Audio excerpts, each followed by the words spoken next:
En esta ocasión tengo la presencia de Vivian Neptune. Vivian, en nombre de la Fundación, te agradezco el que haya correspondido a la invitación al conversatorio de la Fundación Institucional de Justicia. Así que, gracias por acompañarnos. Muchas gracias a ustedes por la invitación, un placer. Para nosotros fue un lujo tenerte en todo lo que fue este congreso que celebró la Escuela Nacional de la Judicatura, con un tema tan, no deja de ser complicado. Sí, es así. Nosotros en la Escuela de Derecho de la Universidad de Puerto Rico, de la cual tengo el privilegio de ser decana, yo imparto allá el curso de Derecho de la Prueba y la Evidencia. Y una de las áreas que siempre me ha llamado la atención y me he especializado es precisamente la evidencia electrónica. Y cuando uno habla, por ejemplo, cuando uno habla de evidencia, cuando uno habla de pruebas, todo tiene regla. Esa es una realidad. En todo lo que tiene que ver con la prueba ordinaria, la que se le presenta al juez, la regla está muy clara. Pero ¿cuáles son las reglas de las evidencias en esa materia? Estamos hablando del cibercrimen. Para empezar, pues el término evidencia es un anglicismo, pero en Puerto Rico sí se habla de las reglas de evidencia que el Tribunal Supremo es el encargado por la Constitución de elaborarla. Así que designa un comité asesor ese Tribunal Supremo que hace una propuesta de reglas de evidencia procesal civil y procesal criminal. Ya. Yo tuve el placer y el privilegio de ser nombrada a ese comité asesor del Tribunal Supremo y trabajamos desde el 2006 hasta el 2009 para hacer las nuevas reglas de evidencia de Puerto Rico que no se revisaban desde el 1979. Wow. Así que esas reglas aludían, digamos, a los negativos de las cámaras, a las microfichas, aludían a tecnología que quizás ya está obsoleta o no se usa tanto. Claro. Así que una de las encomiendas que nos dio el Tribunal Supremo fue actualizar esas reglas. Así que para el 2006 fue que empecé a profundizar en cómo la tecnología cambia lo que se presenta en evidencia para que un juez o un jurado, en nuestro caso en Puerto Rico, en ciertas circunstancias que hay jueces que tienen que ver los casos por jurado, valoren esa prueba porque es distinto. Si se genera en una computadora, en un equipo electrónico digital, hay unos datos, una información que no consta en el papel. Claro. Es la famosa metadata. Entonces, por ejemplo, en Estados Unidos siguen usando las mismas reglas de evidencia de siempre para trabajar evidencia digital electrónica que tiene unos cambios significativos con el papel. Así que en Puerto Rico tuve el privilegio de presidir el comité a cargo del capítulo de las reglas de autenticación, que es el principio para identificar esa prueba cuando se presenta. Cómo ese juez o jueza sabe que ese es el correo, que esa es la carta, que ese es el contrato en controversia para las fechas específicas. Así que ese principio de autenticación es el que rige esa identificación, lo que se conoce como el concepto de mismidad. Como yo sé que es tanto el que el fiscal propone como el que propone la defensa en casos criminales, y de ahí evoluciona que algunas reglas que sirven para el papel están vigentes, como puede ser alguien que esté familiarizado en cómo se elaboró el documento, pero hay otras más sofisticadas, como es la cadena de custodia, como es el proceso mismo, la programación. Así que es una mezcla de esas reglas muy antiguas que usamos para el papel, que quizás tenía % de algodón, tenía unas características distintivas, pues ahora las características distintivas que se le da el medio en que fue formado. Ahora, ¿cuándo se contamina la evidencia? Y me explico. Muchas veces hemos visto que ha habido intención desde un principio de que se contamine. Pero muchas veces es inclusive hasta por falta de conocimiento de cómo utilizar de manera adecuada todo lo que tiene que ver con el componente tecnológico, con todo lo que tiene que ver con uno contar con una plataforma adecuada. Muchas veces la falta de una plataforma adecuada no ayuda a que los jueces puedan también, o las partes, poder presentar una prueba. ¿Cómo evitar que esas situaciones pasen? Yo creo que ese es el reto mayor de la evidencia Es así, electrónica ¿verdad? o digital, que es fácilmente manipulable, se puede alterar. Hay unas tecnologías que hacen casi imperceptibles esos cambios. En un papel es fácil, porque en un papel obviamente uno puede ver si algo ha sido alterado, tachado, manipulado. Ese es el gran reto. Entonces, dependiendo de las controversias y si los delitos fueron creados en estos formatos, que es lo que es el cibercrimen, ahí entonces necesitamos métodos más sofisticados, como el IP, quien tuvo acceso a la metadata el data encryption para poder ver qué personas tenían la llave o la clave para poder ver ese archivo que quizás estaba protegido y fue vulnerada esa protección. Y por otro lado, que los ciudadanos y los operadores del derecho entiendan que todo lo que se genera en un medio electrónico digital puede ser reproducido, puede ser manipulado y puede ser preservado. Así que es fabuloso, como decimos nosotros, para el Estado cuando va a perseguir al que lo usa para hacer el mal, pero terrible para las libertades civiles y el derecho individual, pero dejamos un rastro, una huella. Si la persona no quiere dejar ese rastro en esos equipos, que luego se pueden reproducir, como sería con la cadena de custodia, o con los cambios en esos formatos donde se genera, lo tiene que hacer en el papel, lo tiene luego que romper y quemar y tiene cenizas y ahí no va a dejar rastro. Pero si lo hace en uno de estos equipos, puede reproducirse y puede ser manipulado y alterado. Pero existe la posibilidad de tú poder determinar que lo fueron. Exactamente. O sea, a través del programa, pienso yo. Pero entonces eso no está tan accesible a todo el mundo. Por eso actividades como esta de la Escuela Nacional de la Judicatura están que van dirigidos a los actores. Exactamente. Y también tenemos invitados a miembros de la policía, de fiscalía, procuraduría, porque esas personas, la preservación de la escena, tan pronto se llega, que hay sospecha de que hay elementos en este tipo de tecnología, hay que conservarlas, hacer esa cadena de custodia, hacer lo que se llama como un disco espejo, que es que se reproduce todo lo que estaba en los equipos. Que es lo que sería copia desde el punto de vista tecnológico, ¿verdad? Exactamente, y cumplir con la Constitución de tener las órdenes y los permisos para preservar esa evidencia para cuando se decida acusar, no esté contaminada, no esté alterada y se cumplan con todas las garantías procesales y constitucionales. Bien, ahora, vámonos al juez. ¿Está obligado el juez a aceptar todas las pruebas que desde el punto de vista de la tecnología una de las partes le presente? Claro que no. Nosotros en unos adiestramientos que le damos a jueces en Puerto Rico, que es un proyecto que fundó la jueza honorable Sonia Sotomayor del Tribunal Supremo de los Estados Unidos. Mi profesora. Pues es el Judicial Studies Institute. Es un instituto de estudios judiciales y yo tengo el privilegio junto a unos compañeros en Puerto Rico recibir jueces de México, Colombia, República Dominicana que han cambiado sus sistemas a la oralidad. Claro. Y precisamente algunos de los jueces que he tenido la dicha de ver hoy fueron mis estudiantes allá en Puerto Rico y ahora mismo hay un grupo de jueces en Puerto Rico en esos talleres. ¿Y cuál es el objetivo? Al paso a la oralidad, dejando el modelo inquisitorial, que era el papel, que el mismo juez era actor, levantando evidencia, ahora el juez es neutral. Y es responsabilidad tanto de fiscalía como defensa en los casos criminales de establecer que esa prueba es la misma que se incautó ese día, esa hora o en la que se cometió el delito. Así que nosotros ese principio de autenticación es el que yo me encargo de compartir con los jueces y las juezas que nos visitan. Enfatizamos que es una regla de exclusión automática, lo que no se autentique, lo que no se puede identificar, y es un estándar de suficiencia. No es más allá de dudas razonables, no es un estándar de probabilidad, es suficiencia, que es un estándar bastante bajo, y lo que es suficiente quizás para usted no es lo mismo que es suficiente para mí, pero cada juez tiene que afinar ese rigor de que es suficiente para convencerse, ese es el correo, esa es la llamada, la grabación, y no confiar automáticamente. Las presunciones de que es auténtico son muy limitadas y tienen garantías de confiabilidad. Pero antes de lo más sencillo, testigo con conocimiento, yo vi cuando la persona redactó el email, cuando lo envió, yo lo recibí, esta cosa más sofisticada. El mismo proceso, el mismo sistema, como son, digamos, las cámaras de seguridad, que es el testigo silente, que nadie está operando, las están fijas. Pues ¿cómo eso lo autenticamos? Pues ahí es más sofisticado. Ahí se requiere que ese juez o jueza lo pongan en condición la parte que lo presenta de que ese ambiente, esa programación no fue alterada, no fue manipulada, en qué servidor se grabó, quién es el autorizado a sacar esos archivos y presentarlos. Así que ese juez o jueza, lo que enfatizamos en los talleres es precisamente esa destreza, afinarla, de que hay una desconfianza en todo este tipo de pruebas, a menos que las partes cumplan con el estándar de suficiencia y una garantía de qué es lo que la parte propone. Tú hablabas de la conservación ahorita de las pruebas, lo dijiste a vuelo de pájaro, digamos así. Pero hay también lo que se llama la custodia.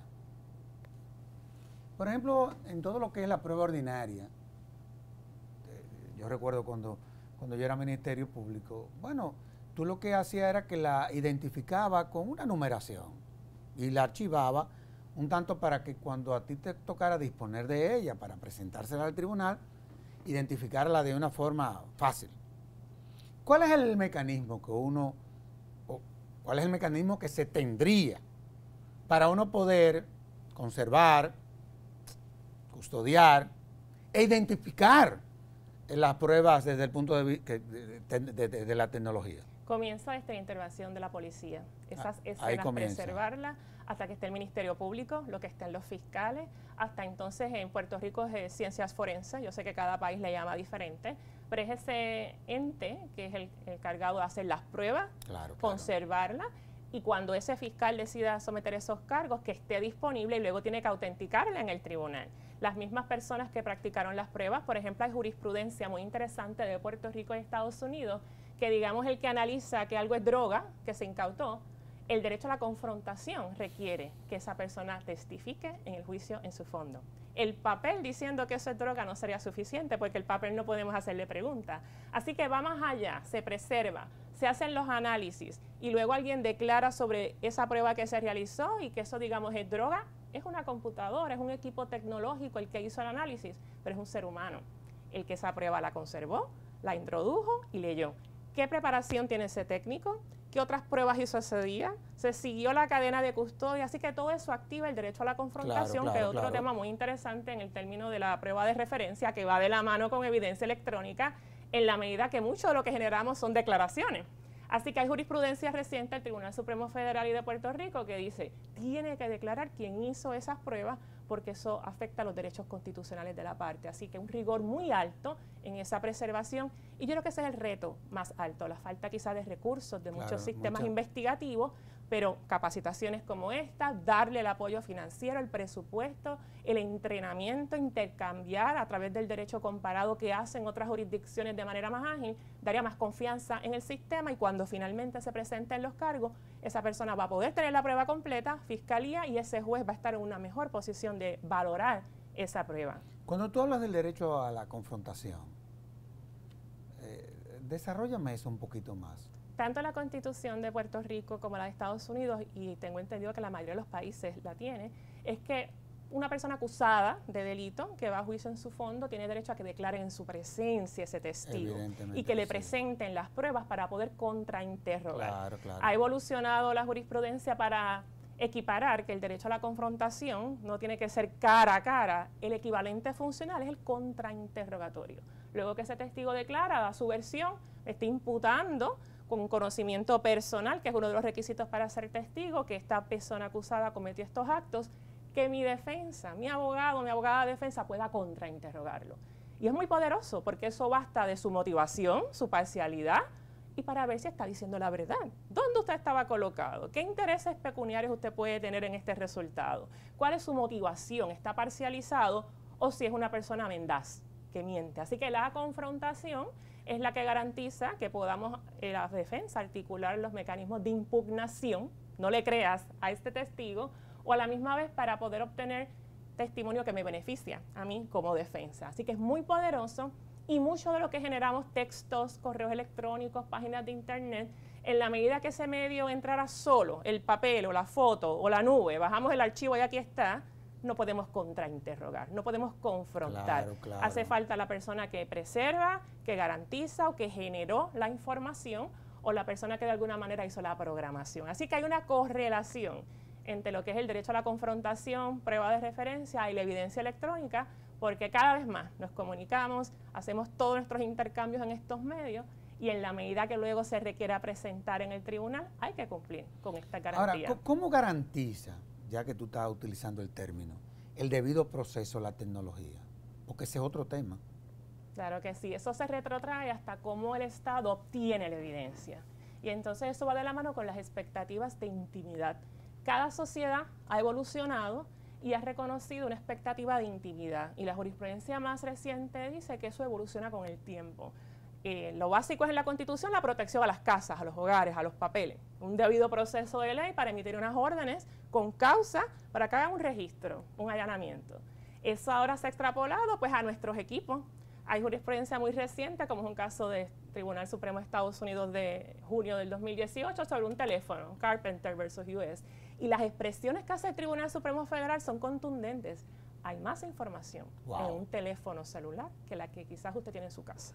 Hay más información sensitiva personal que lo que se requiere para una orden, para abrir una gaveta, una puerta en su hogar, porque tiene la vida completa en la tecnología. Así que esas expresiones tan contundentes han subido el rigor de que esa noción de una causa probable para una orden para registrar algo físico aplica también al mundo virtual. Porque la intimidad, la confianza que tenemos cuando usamos estos equipos no la renunciamos, aunque sí cuando aceptamos los términos y condiciones, ahí estamos renunciando un poco a esa intimidad, pero la expresión más reciente del Tribunal Supremo Federal y en el caso de Puerto Rico también del Tribunal Supremo ha sido, ojo, esa intimidad no se renuncia absolutamente. Ustedes, claro, Estado, si vas a actuar, tienes que ir donde un magistrado a buscar una orden. Ahora, con causa probable. Tú hablabas del celular, que ya es imposible vivir sin ese bendito aliado. ¿Se han presentado casos en Puerto Rico, o tú conoces de algún caso de que, estando la información en el celular, el propietario del aparato no quiere dar la clave? Claro que sí. ¿Qué se hace ahí entonces? Hay que buscar una orden y hay casos de Estados Unidos y locales. De hecho, uno bien reciente en mayo en Puerto Rico. Pero hay controversias con relación a ese bendito tema. Claro que sí. Y lo que está de la mano es si hay causa probable para una orden para hacer un registro, meramente con detener la persona y hacerle un registro, sí puede obtener de su bolsillo, digamos, el celular. Pero los datos que están adentro hay que buscar una orden del tribunal. Y si no es capaz, con la tecnología que tiene ciencias forenses o el aparato del Estado para abrirlo, y la persona no quiere dar la información, lo más que pueden hacer es decir, esta persona realmente está en desacato, no está cumpliendo la orden del tribunal, pero si no hay la tecnología para poderlo abrir, como pasó con San Bernardino, por ejemplo, que no podían abrir el ahí equipo, es que voy. Tuvieron que buscar la tecnología con un hacker o en otro país, creo que fue Israel el que terminó produciendo la tecnología para abrirlo, pero requiere orden, requiere una orden para poder acceder los datos, y eso es una distinción bien importante, porque se pensaba que si es un registro posterior, digamos, al arresto, o es evidencia a simple vista o evidencia abandonada, que son las doctrinas de procesal penal que aplica para que la policía pueda incautar cosas sin orden, es una cosa el objeto, pero el contenido, ahí las expresiones más recientes han dicho, la Constitución va por encima, hay una expectativa de intimidad y requiere entonces una orden con causa probable para que ese juez diga, entren como si estuvieran entrando a la casa, entren al equipo.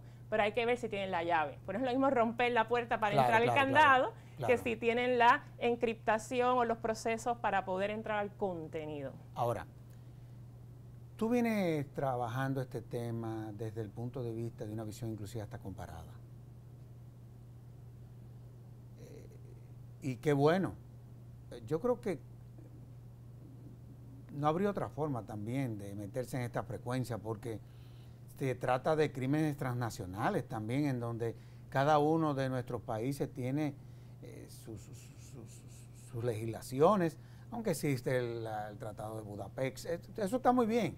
Pero cuando tú te vas a Europa y te vas a los Estados Unidos, no necesariamente ambos sistemas son homogéneos, sino que hay puntos en donde se separan un poco.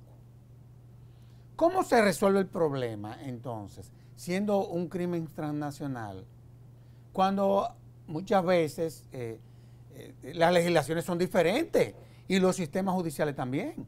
Precisamente una de las cosas maravillosas de este Congreso es eso. Estamos hablando cómo logramos eso y hay que moverse a la uniformidad y a la colaboración entre países y regiones.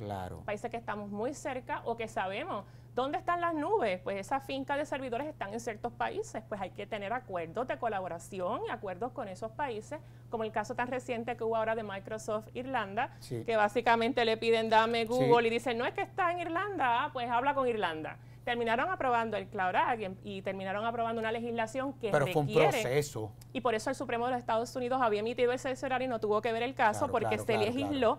Pero la legislación lo que dijo es, Estados Unidos negocia con esos países. Tiene que haber unos acuerdos, una garantía. Así que este tipo de convenio multilateral, donde se establezcan unas normas mínimas de protección a la intimidad y a la misma vez de colaboración, lo que son las grandes compañías como WhatsApp, como Facebook, ha habido más receptividad hoy día a responder reclamos de información, de cuenta. Facebook emite unos certificados de cuenta, que esa cuenta es válida, y se ha tratado de que eso se interprete como si fuera prima facie autenticado y lo que dicen no. Eso lo que reconoce es que existe esa cuenta de esa persona y que hubo ese intercambio. El contenido, como quiera, tienes que autenticarlo con otro autor. Pero ciertamente WhatsApp y todas estas compañías muy grandes que desafortunadamente se usan mucho para delinquir por el supuesto anonimato, sí dejan un rastro. sí dejan una huella y tiene que haber esa colaboración entre países y con esas mismas compañías sentarse en la mesa para lograr los entendidos. Fabulosa la tecnología para hacer el bien, pero desafortunadamente cuando se usa para hacer el mal, no podemos permitir que la impunidad impere. Es increíble, pero estamos terminando esta sección del programa. ¿Existe algún tipo de elemento distintivo, digámoslo así, de ustedes en Puerto Rico, diferente a los demás países latinoamericanos, con relación al tratamiento del tema? Yo creo que una de las cosas que más impacta a los jueces cuando nos visitan por los adiestramientos que brindamos es que vamos mucho tiempo con la oralidad. Toda nuestra Constitución desde el 1952 ya establecía el sistema judicial oral, así que esa experiencia podemos compartirla de cómo es que ese juez o jueza tiene que ser neutral en la evaluación. Y todavía percibimos muchos jueces que pasaron del modelo inquisitorial al oral, que todavía ese cambio del rol del juez cuesta un poco. Así que eso sí nos puede distinguir en la medida que ya sabemos lo que es el manejo de sala, lo que es adjudicar la credibilidad de los testigos y la valoración. Pero en cuanto a evidencia electrónico-digital, el principio de la autenticación. Evidencia que no se autentica, correo electrónico, papel, contrato, fotos, grabaciones que no se autentica, no se admiten y punto. Una condición necesaria, pero no suficiente, porque en la medida que no es auténtico no entra, pero aún siendo auténtico, a lo mejor es prueba de referencia. A lo mejor no cumple con otra de las reglas o es privilegiado. Está sometido a la evaluación. Exactamente. Y al final del día la valoración, porque muchos jueces me dicen, ya la admití, tengo que darle peso. No. La valoración, en Puerto Rico insistimos mucho que eso es muy subjetivo de cada juez o juez y va a depender de la totalidad de la prueba. Así que eso nos distingue y nos da mucho gusto poderlos compartir con los jueces porque siempre aprendemos de esos intercambios. No, y qué bueno porque, por ejemplo, tú hablabas que el Congreso, como fue así, fue dirigido a policías, miembros del Ministerio Público, miembros del Poder Judicial, y yo creo que es importante también en el marco de todo esto la cooperación, la interrelación entre estas instituciones. Yo creo que es clave como para que lo que se le someta finalmente al sistema resulte ser exitoso. El tiempo se agotó, Vivian. En nombre de la Fundación te agradezco el que haya correspondido a la invitación al conversatorio de la Fundación Institucional y de Justicia. Muchas gracias, es un placer, un honor estar con ustedes. Y a ustedes vamos a hacer una pausa y seguimos con el siguiente contenido.